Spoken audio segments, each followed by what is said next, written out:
All right, so we're looking at Fiona here, Category 2 storm, and it is strengthening. It really got its act together, a little eye to it now, too.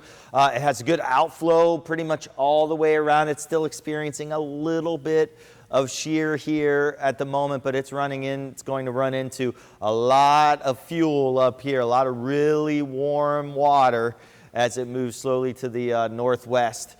Picking up steam a little bit here, picking up a little bit of speed as it pulls away from Hispaniola. Expected to strengthen into a Category 3 hurricane. That's a major hurricane, even a Category 4 briefly, of 130 mile per hour winds. It may swipe Bermuda. This time, though, Bermuda on the right side of the storm. That's the stronger side of the storm, so they definitely need to watch out before heading up into the Canadian Maritimes. It will stay away from the eastern seaboard of the United States.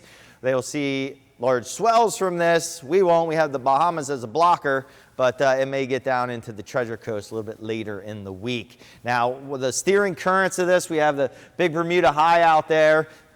Normally stretches all the way across, but this trough in the middle kind of pinched it off. We call this a weakness here, and that's where the storm wants to go, and the weakness throughout the periphery of the high here, and it's just going to follow that, and that's what all the models show right now. Look at how tightly clustered all the models are right now. Far cry from what we were looking at last week. Remember, they were all over the place, so things have come into much better agreement. A couple other areas here. This one, a 30% chance for this one here. Let's see if I can get it to load here. We got, but that's just going to meander around in the Atlantic, so this one we're not going to worry about. This one has a lower chance, but it's far enough south, it's going to slip below where Fiona was, so we'll definitely keep an eye on this. Conditions not favorable right now, but down the road, once it gets closer to the islands here, it does have the chance to develop, and then once it gets into the Caribbean, conditions are a little bit more ripe here for further strengthening, and then especially up in the northwestern Caribbean, which it could be in about a week or so